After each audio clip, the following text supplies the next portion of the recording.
அன்பான ரிஷபராசி நேயர்களே, இயற்கையாகவே அமைதியான குணமும் எல்லோரையும் வசீகரிக்கக்கூடிய அழகான தோற்றத்தை கொண்டவங்களா இருப்பீங்க. சுக்கிரன் ஆட்சி வீடாக இருக்கிறதால செல்வாக்குக்கு குறைவிருக்காது. எந்த ஒரு விஷயமாக இருந்தாலும் எதிர்நீச்சல் போட்டு முன்னுக்கு வருவாங்க. அன்பாக பழகுவாங்க, இனிமையாக பேசுவாங்க. தான் எடுத்த வேலையை முடிக்க கடைசி வரைக்கும் போராடி அதில் ஜெயிச்சும் காட்டுவாங்க. என்னதான் நண்பர்களிடத்துல சுமூகமாக பேசினாலும் மனசுக்குள்ள சில ரகசியங்களை வச்சிருப்பாங்க. இலகிய மனமும் தாராளமான சிந்தனையும் உடையவங்களா இருப்பாங்க. குறைவாக பேசினாலும் மற்றவங்க ரசிக்கக்கூடிய வகையில் பேசுவாங்க. கடின உழைப்பாளிகளாகவும் இருப்பாங்க. மற்றவங்க சந்தோஷமாக இருக்கணும்னு தான் இவங்க எப்பவுமே நினைப்பாங்க. காதல் விஷயத்தில் ரொம்பவே நேர்மையாக நடந்துப்பாங்க. குடும்பத்தின் மேலையும் வாழ்க்கை துணையின் மேலையும் அளவு கடந்த அன்பும் பாசமும் வச்சிருப்பாங்க. எந்த இடத்துலையும் யார்கிட்டையும் தன்னோட குடும்பத்தை விட்டு கொடுக்க மாட்டாங்க. அழகு மற்றும் ஆடம்பரம் சார்ந்த விஷயங்களில் ரொம்பவே கவனம் செலுத்துவாங்க. இப்படி சிறப்பான குணங்கள் இருக்கக்கூடிய ரிஷபராசி கிருத்திகை நட்சத்திரம் 2, 3, 4 பாதம், ரோகிணி நட்சத்திரம், மிருகசீரிஷம் நட்சத்திரம் 1, 2 பாதம் இருக்கிறவங்களுக்கு உங்களுடைய புதிய சிந்தனைகள் மூலமாக மனதில் இருக்கக்கூடிய குழப்பங்கள் எல்லாமே தீரப்போகுது. ஆன்மீக பணிகளில் அதிகமான ஆர்வம் உண்டாகும். வெளியூர் வர்த்தகம் தொடர்பான ஆலோசனைகள் உங்களுக்கு கிடைக்கும். உயர் அதிகாரிகளினுடைய சூழ்நிலை அறிஞ்சு கருத்துக்களை பகிர்ந்துக்கிட்டிங்கன்னா உங்களுக்கு பதவி உயர்வு எல்லாமே கிடைக்க போகுது. குடும்பத்தை பொறுத்த வரைக்கும் தம்பதிகளுக்குள்ள நல்ல நெருக்கம் இருக்கும். மனதில் சேமிப்பு தொடர்பான சிந்தனைகள் அதிகமாக இருக்கும். அரசு சார்ந்த பணிகளில் அலைச்சல்கள் உண்டாகும். எதிர்பார்த்த லாபம் தாமதமாக கிடைக்கக்கூடிய வாய்ப்புகள் இருக்குது. இது வரைக்கும் உங்கள் லட்சியத்துக்காகவும் குடும்பத்துக்காகவும் கஷ்டப்பட்டு உழைச்சி உங்களுடைய உடல் நலனை நீங்கள் கவனிக்காமல் விட்டுருந்துருப்பீங்க. இப்போ வரைக்கும் சிலருக்கு அது வெளியில் தெரியல அப்படின்னாலும் சின்ன சின்ன பிரச்சனைகள் மூலமாக உங்களுக்கு தொந்தரவு கொடுத்துட்டு வந்திருக்கும். அந்த உடல் சார்ந்த பிரச்சனைகள் முழுவதும் குணமாகணும் அப்படின்னா அதற்கு தகுந்த சிகிச்சை முறைகளை எடுத்துக்கிறது மட்டுமல்லாமல் உங்களுடைய உடல் நலனையும் நீங்கள் பாதுகாக்கணும். உங்கள்கிட்ட நிறைய ஆற்றல் இருக்குது, திட்டங்கள் இருக்குது, கடின உழைப்பு எல்லாமே இருக்குது. ஆனால் உடல் ஆரோக்கியம் இல்லாமல் போச்சு அப்படின்னா உங்களால் எதையுமே சாதிக்க முடியாது. இதற்கு பிறகாவது உங்களுடைய உடல் ஆரோக்கியத்தில் நீங்கள் கூடுதலான கவனம் செலுத்தினீங்க அப்படின்னா நீங்கள் செய்யக்கூடிய எல்லா காரியத்திலையும் உங்களுக்கு வெற்றி கிடைக்கும். எதிரிகளை எல்லாம் ஜெயிச்சு வருவீங்க. சிலர் பார்த்தீங்கன்னா நல்ல வேலை கிடைக்காம வீட்லேயும் சரி சமுதாயத்திலும் சரி நிறைய பேருடைய கிண்டலுக்கும் கேலிக்கும் ஆளாகி இருப்பீங்க. இன்னும் சிலர் குடும்ப கஷ்டத்துக்காக பிடிக்காத ஒரு வேலைக்கு போயிட்டு இருந்திருப்பீங்க. இதற்கு பிறகு உங்களுடைய தன்னம்பிக்கை அதிகரிக்கும். புதிய புதிய தொழில்நுட்பங்களை கற்றுக்கிட்டு நல்லதொரு வேலையில் சேர போகிறீங்க. அரசியல்வாதிகளை பொறுத்த வரைக்கும் புதிய பொறுப்புகள், புதிய பதவிகள் எல்லாமே தானாக கிடைக்க போகுது. நம்மளுடைய குடும்ப உறவுகள், நம்முடைய நண்பர்கள் அப்படின்னு சொல்லிட்டு சிலருக்கு பெரிய ஒரு தொகையை கடனாக கொடுத்துட்டு அதை திரும்ப வாங்க முடியாமல், கேட்க முடியாமல் ஒரு விதமான மன அழுத்தத்துக்குள்ளாக இருப்பீங்க. அதனாலேயே உங்களுடைய உறவு கெட்டிருக்கும். அந்த பணம் உங்களுக்கு திரும்ப கிடைக்காது அப்படின்னு நீங்கள் முடிவே செஞ்சுருப்பீங்க. உங்ககிட்ட பணம் வாங்கினவங்க அவங்களுடைய தவறை புரிஞ்சுக்கிட்டு மனசாட்சியோட உங்களுக்கு அந்த பணத்தை திருப்பி கொடுப்பாங்க. குடும்பத்தில் இருக்கக்கூடிய நெருக்கடிகள் விலகும். செல்வாக்கு அந்தஸ்து உயரும். கடவுள் நம்பிக்கை அதிகமாகும். பெரியவர்களுடைய உதவி உங்களுக்கு கிடைக்கும். உறவில் இருந்த சண்டை சச்சரவுகள் முழுவதுமாக விலகும். புதிய நண்பர்களும் உங்களுக்கு உதவி செய்வாங்க. தொழிலில் ஏற்பட்ட நெருக்கடிகள் விலகும். பொருளாதார ரீதியாக நலிவடைந்த நிறுவனங்கள் முன்னேறவும் போகிறாங்க. மேலும் மேலும் எதிர்பார்த்த லாபமானது உங்களுக்கு வியாபாரத்தில் கிடைக்க போகுது. புதிதாக தொழில் தொடங்கணும் அப்படின்னு நினைக்கிறவங்க இந்த காலகட்டத்தில் நீங்கள் தொழில் தொடங்கலாம். இது வரைக்கும் உங்கள் குடும்ப உறவுகளுக்கு நீங்கள் பெருசாக முக்கியத்துவம் கொடுத்துட்டு இருக்க மாட்டீங்க. எத்தனையோ கஷ்டமான சூழ்நிலைகளில் உங்களோடு எல்லாவற்றையும் சகித்து கொண்டிருந்த குடும்ப உறவு சகிப்புத்தன்மையை இழந்து கடமைக்கு ஏதோ ஒரு வாழ்க்கையை வாழ்ந்துட்டு இருக்கிற மாதிரியான சூழ்நிலையில் இருந்திருப்பாங்க. என்னதான் நீங்கள் குடும்ப உறவுகளை பத்திரமா பார்த்துக்கிறேன், எல்லாத்தையும் பூர்த்தி செஞ்சு கொடுக்குறேன் அப்படின்னு சொன்னாலும் குடும்ப உறவுகள் கிட்ட நீங்கள் மனம் விட்டு பேசணும். நீங்கள் 20 வயசில் இருந்தாலும் சரி, 70 வயசில் இருந்தாலும் சரி, குடும்பத்தில் இருக்கிறவங்களுடைய மனநிலையை நீங்கள் எல்லா கட்டத்திலையும் புரிஞ்சுக்கணும். அவங்களுடைய வார்த்தைகளுக்கு மதிப்பு கொடுத்து சில விஷயங்களை திருத்திக்கிட்டும் சில விஷயங்களை மாற்றிக்கிட்டும் நீங்கள் இருந்தீங்க அப்படின்னா உறவுகள் உங்களை தலையில் தூக்கி வச்சு கொண்டாடுவாங்க. உங்களை பொறுத்த வரைக்கும் குடும்பத்தில் நிம்மதி முழுசாக கிடைக்கணும் அப்படின்னா சில இடங்களில் விட்டு கொடுத்து போகிறது தான் நல்லது அப்படிங்கிறத ஞாபகம் வச்சுக்கோங்க. இதையெல்லாம் சரியாக செய்யாத காரணத்தினால தான் நிறைய பேருடைய குடும்பத்தில் கணவன் மனைவியாக இருப்பாங்க, வெளியே போவாங்க வருவாங்க, ஆனால் உண்மையான அந்யோன்யம் இருக்காது. சரியாக பேசிக்க கூட மாட்டாங்க. சமுதாயத்துக்காக போலியான ஒரு வாழ்க்கையை வாழ்ந்துட்டு இருக்கிற மாதிரி இருக்கும். இதற்கு பிறகு உங்கள் வாழ்க்கையிலும் இதுவெல்லாம் நடக்கக்கூடாது அப்படின்னா மனம் விட்டு பேசி உங்க கூட அதிகமான நேரத்தை செலவிடணும். உங்கள் மேலே அவங்களுக்கு நம்பிக்கை வர்ற மாதிரி நடந்துக்கணும். பணம், வசதி, வாய்ப்புகள் எல்லாருக்கும் தேவை அப்படின்னாலும் அதை வச்சு நிம்மதியான அழகான ஒரு வாழ்க்கையை வாழ முடியாது. கோடீஸ்வரனாக இருக்கவங்க கூட கஷ்டப்படுறதையும், ஏழைகளாக இருக்கிறவங்க கூட சந்தோஷமாக இருக்கிறதையும் நம்மளால் பார்க்க முடியுது. சின்ன சின்ன விஷயங்களை கூட சரியாக பேசி முடிக்காத காரணத்தினால தான் பெரிய பெரிய பிரிதல்கள் எல்லாமே வருது. இன்னும் சிலருக்கு பார்த்தீங்கன்னா விவாகரத்து வரைக்கும் கூட போயிடுது. இந்த மாதிரியான விஷயங்கள் எல்லாமே உங்கள் வாழ்க்கையில் நடக்கிறதுக்கு நீங்கள் மட்டுமே முழுமையான காரணம் இல்லை. உங்களை மட்டுமே குற்றம் சொல்லிட முடியாது. சில கிரகங்களுடைய பார்வை, தசா புத்தியினோட பலன்கள் காரணமாகவும் இதுவெல்லாம் நடக்கும். சில ஜோதிட சூட்சமங்களை எல்லாம் நீங்கள் புரிஞ்சுக்கிட்டு சரியான விஷயங்களை மட்டும் செஞ்சீங்க அப்படின்னா உங்களுடைய வாழ்க்கையிலும் நல்லது நடக்கும். நீங்கள் விவாகரத்தை வாங்கியிருந்தால் கூட 2 பேருடைய உள்ளத்திலும் தூய்மையான புரிதல் வர வரைக்கும் உண்மையாக நடந்துக்குங்க. உங்கள் வாழ்க்கையில் நடந்த சம்பவங்கள் எந்த மாதிரி சுச்சுவேஷனில் நடந்துச்சு அப்படின்னு மற்றவங்க சூழ்நிலையில் இருந்து உணர்வு பூர்வமாக நினச்சி பாருங்கள். நிச்சயமாக உங்கள் மனசுக்குள்ளே மிகப்பெரிய மாற்றம் வரும். இந்த மாற்றத்தின் காரணமாக குடும்ப உறவுகள் மீண்டும் சேருவாங்க. இதுவெல்லாம் உடனே நடக்கலை அப்படின்னாலும் சில மாதங்களில் ஒன்றாக சேர்வதற்கான வாய்ப்புகள் இருக்குது. இந்த வாய்ப்புகள் சரியாக அமையும் போது நீங்கள் அதை பயன்படுத்திக்கிட்டீங்கன்னா உங்களுடைய வாழ்க்கை உங்களுக்கு பிடிச்ச மாதிரியே மாறும். உங்களுடைய முன்னேற்றத்தை தடுக்கிறதுக்கும் உங்களை அவமானப்படுத்துறதுக்கும் இங்கே நிறைய பேர் கூடவே இருந்துட்டு முயற்சி பண்ணிட்டு தான் இருக்காங்க.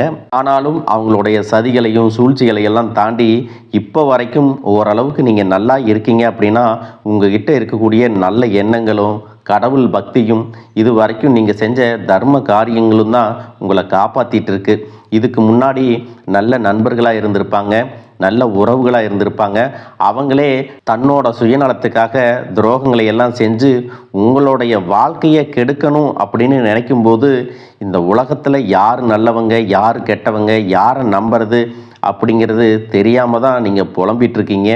ஒரு வகையில் இந்த மாதிரி விஷயங்கள் உங்களுக்கு கஷ்டத்தை கொடுத்தாலும் இப்போவாவது இவங்க நம்ம மேலே எவ்வளவு பொறாமையோடவும் வன்மத்தோடவும் இருக்கிறாங்க அப்படிங்கிறத ஓரளவுக்கு நீங்கள் புரிஞ்சிருப்பீங்க. இது எல்லாமே தெரிஞ்சும் கூட நீங்கள் என்னமோ பண்ணுங்க, எத்தனையோ நல்லது செஞ்ச எனக்கு மனசாட்சிக்கு விரோதமாக தப்பு செய்கிறீங்க அப்படின்னா அந்த கடவுள் உங்களுக்கு நிச்சயமாக மிகப்பெரிய தண்டனையை கொடுப்பார் அப்படின்னு தான் கடவுள்கிட்ட உங்களுடைய வேண்டுதலையெல்லாம் வச்சுட்டு கடந்து போயிட்டுருக்கீங்க. இப்போ இருக்கக்கூடிய சூழ்நிலையில் தான் உண்டு, தாம் வேலை உண்டு அப்படின்னு தான் இருக்கிறீங்க. இருந்தாலும் உங்களுடைய கஷ்டத்தையும் கண்ணீரையும் மற்றவங்களுக்கு தெரியாத மாதிரி தான் பார்த்துட்ருக்கிறீங்க.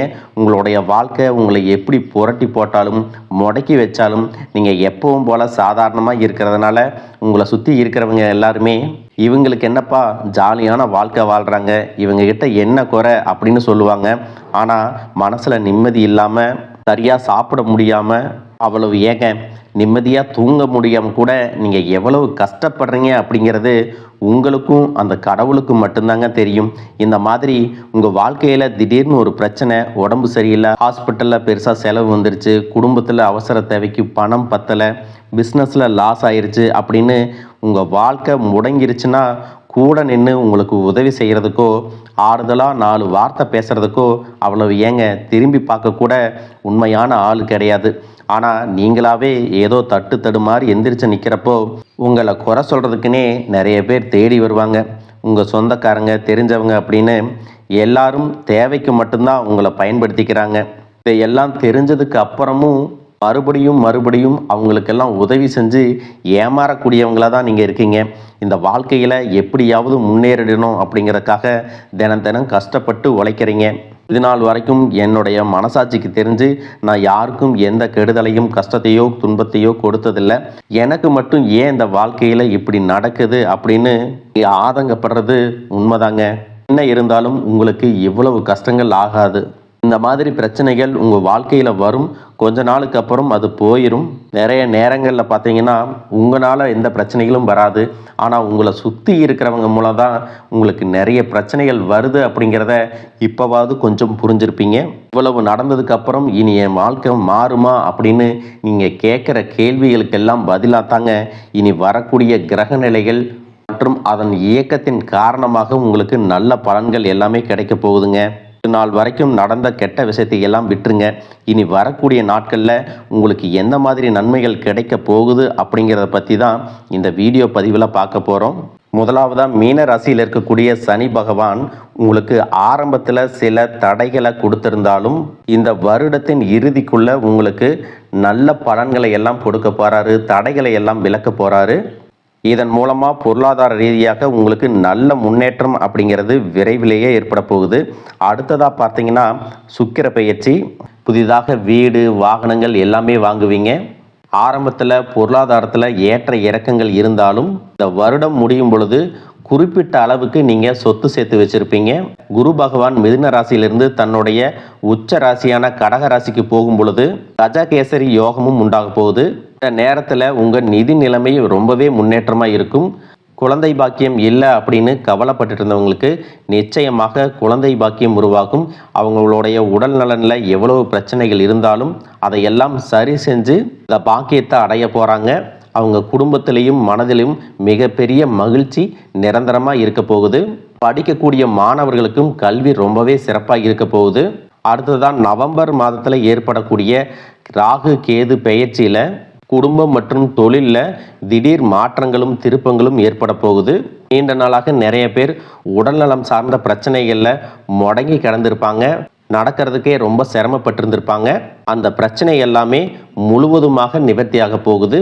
கடந்த காலகட்டங்களில் உங்களுக்கு நல்லதொரு வேலை கிடைச்சிருக்காது. குடும்ப கஷ்டத்திற்காக குறைவான சம்பளத்தில் பிடிக்காத வேலையை செஞ்சுட்டு இருந்திருப்பீங்க. உங்களை பொறுத்த வரைக்கும் பிஇ படிச்சிருப்பீங்க, டிகிரி படிச்சிருப்பீங்க. சில பேர் தன்னுடைய கல்வி தகுதிக்கு சரியான வேலை கிடைக்கல அப்படின்னு ரொம்பவே ஆதங்கப்பட்டு இருந்திருப்பீங்க. வரக்கூடிய நாட்களில் நீங்கள் சரியான முயற்சிகளை எடுத்தீங்க அப்படின்னா அரசாங்க வேலைக்கு நீங்கள் முயற்சி பண்ணாலும் உங்களுக்கு அரசாங்க வேலை கிடைக்கும். பேங்க் வேலையோ ஐடி கம்பெனியோ அது தனியார் நிறுவனங்களோ உங்களுக்கு மனசுக்கு பிடிச்ச மாதிரி நல்ல வருமானத்தோடு வேலை கிடைக்கக்கூடிய சூழ்நிலையும் இருக்குது. மேலும் கணவன் மனைவிகளில் பார்த்தீங்கன்னா நல்ல அந்யோன்யம் இருக்க போகுது. இது வரைக்கும் இருந்த மன கஷ்டங்கள் எல்லாம் நீங்கி ஒற்றுமையோடு இருக்க போகிறாங்க. சொத்து மற்றும் பல பிரச்சனைகள் காரணமாக நீதிமன்றத்தில் ஏதாவது வழக்குகள் இருக்குது அப்படின்னா கூட அதுவெல்லாம் உங்களுக்கு சாதகமாக வரும். அதிலும் சொத்து விஷயத்தில் சனி பகவானுடைய பார்வை உங்களுக்கு நேரடியாக இருக்கிறதுனால சில தடைகளை கடந்து வரும் பொழுது உங்களுக்கு அந்த சொத்தானது நிச்சயமாக கிடைக்கும். இது வரைக்கும் நீங்கள் வேலை செஞ்சுட்டு இருக்கக்கூடிய இடத்துல சரியான ஒத்துழைப்பு இருந்திருக்காது. முழு ஈடுபாட்டோட வேலை செய்ய முடியாத அளவுக்கு சில பிரச்சனைகள் எல்லாமே இருந்திருக்கும். இனி வரக்கூடிய காலங்களில் உடன் வேலை செய்கிறவங்க மூலமாக உங்களுக்கு நல்ல ஆதரவு கிடைக்கும். சந்தோஷமாக அந்த வேலையை செய்வீங்க. வேலையில் உங்களுக்கு பண பலன்கள் ஏதாவது வராமல் இருந்துச்சுன்னா அந்த பண பலன்கள் எல்லாமே உங்களுக்கு வெகு சீக்கிரத்தில் கிடைக்கும். அரசு வேலையில் இருக்கக்கூடியவங்க சட்டத்திற்கு புறம்பாக எந்த ஒரு காரியத்திலையும் ஈடுபடாமல் நேர்மையாக நடந்து கொள்வது நல்லது. பொது வாழ்க்கையில் இருக்கிறவங்களுக்கு நீங்கள் எதிர்பார்த்ததை விட மிகப்பெரிய நிலையை அடைய போகிறீங்க. தொழிலில் தடைகள் ஏதாவது இருந்துச்சுன்னா அந்த தடைகள் எல்லாம் விலகிறது மட்டும் இல்லாமல் புதிய கிளைகளையும் தொடங்குவீங்க. உங்களுடைய உற்பத்தி அதிகரிக்கும். தொழிலை விரிவு செய்வீங்க. வரக்கூடிய நாட்களில் உங்களுக்கு விற்பனையும் அதிகமாகும். ஏற்றுமதி இறக்குமதியில் எல்லாம் உங்களுக்கு நல்ல லாபம் கிடைக்கும். நீங்கள் செய்யக்கூடியது சின்ன தொழிலோ பெரிய தொழிலோ அதுவெல்லாம் உங்களுக்கு நல்ல வளர்ச்சியை கொடுக்கும் அப்படிங்கிறத நீங்கள் ஞாபகம் வச்சுக்கோங்க. இனி வரக்கூடிய காலங்கள் எல்லாமே உங்களுடைய கனவுகளை நிஜமாக்கக்கூடிய நாட்களாக இருக்க போகுது. குடும்பத்தில் முன்னேற்றமும் பொருளாதாரமும் கிடைக்கும் பொழுது உங்களுடைய சுய ஒழுக்கத்தில் நீங்கள் ரொம்பவே கவனமாக இருக்கணும். பேசக்கூடிய வார்த்தைகள், பழகக்கூடிய நபர்கள் எல்லார்கிட்டையும் எந்த ஒரு இடத்துலையும் தான் அப்படிங்கிற கர்வத்தை மட்டும் நீங்கள் வச்சுக்க கூடாது. மற்றவர்களை குறையாக பேசுகிறதோ மட்டம் தட்டி பேசுகிறதோ அதை காயப்படுத்துகிற மாதிரி பொது இடங்களில் பேசிடக்கூடாது. நீங்களும் சரி உங்களை சுற்றி இருக்கிறவங்களும் சரி எப்பவுமே பாசிட்டிவான எண்ணங்களில் இருக்கணும். அப்படின்னா எதிர்காலத்திற்கான நல்ல திட்டமிடுதல் எப்பவுமே அவசியம். அதனால் நீங்கள் எந்த ஒரு விஷயத்தை செய்யும் போதும் எதிர்காலத்தில் இது எனக்கு எந்த மாதிரியான பலன்களை கொடுக்கும் அப்படிங்கிறத மனசில் வச்சுக்கிறதும் அவசியம். இதை நீங்கள் சரியாக செஞ்சுட்டு வந்தீங்கன்னா பெரியவர்களுடைய உதவி கிடைக்கும். உறவுகளில் இருந்த சண்டை சச்சரவுகள் முழுவதுமாகவே விலகும். புதிய நண்பர்களும் உங்களுக்கு உதவி செய்வாங்க. தொழிலில் ஏற்பட்ட நெருக்கடிகள் விலகும். பொருளாதார ரீதியாக நலிவடைந்த நிறுவனங்கள் மீண்டும் முன்னேற போகுது. மேலும் மேலும் உங்களுக்கு வியாபாரத்தில் எதிர்பார்த்த லாபம் கிடைக்கும். உங்களுடைய புதிய சிந்தனைகள் மற்றும் நேர்மறையான எண்ணங்கள் உங்களுடைய வளர்ச்சிக்கு காரணமாக இருக்க போகுது. கடந்த காலகட்டங்களில் திருமணம் பார்த்தீங்க அப்படின்னா நிறைய பிரச்சனைகளும் சிக்கலுமாக இருந்திருக்கும். அதிலும் ஜாதகம் சரியில்லை, சொந்த வீடு இல்லை, வசதி இல்லை, பெற்றோர்கள் சரியில்லை, அரசு வேலையாக இருக்கணும், இந்த மாதிரி எத்தனையோ காரணங்களை எல்லாம் சொல்லி உங்களுக்கான திருமணம் தடைகள் ஏற்பட்டிருக்கும். இன்னும் சிலருக்கு பார்த்தீங்கன்னா தெரிஞ்சவங்களாலையும் நண்பர்களாலையுமே திருமணங்கள் எல்லாமே நின்று போயிருக்கும். இந்த மாதிரி இடத்துல உங்களால் எந்தெந்த விஷயத்தை எல்லாம் சரி செய்ய முடியுமோ அதையெல்லாம் சரி செஞ்சுட்டு குரு பெயர்ச்சிக்கு பிறகு நீங்கள் திருமண முயற்சிகளில் ஈடுபட்டீங்கன்னா உங்களுடைய மனதுக்கு பிடித்த மாதிரியான நல்ல வரன் அமையும். குடும்ப வாழ்க்கை சிறப்பாக இருக்கும். உங்களுடைய வாழ்க்கை துணை அழகாக இருப்பாங்க. கை நிறைய சம்பாதிக்கக்கூடியவங்களாகவும் இருப்பாங்க.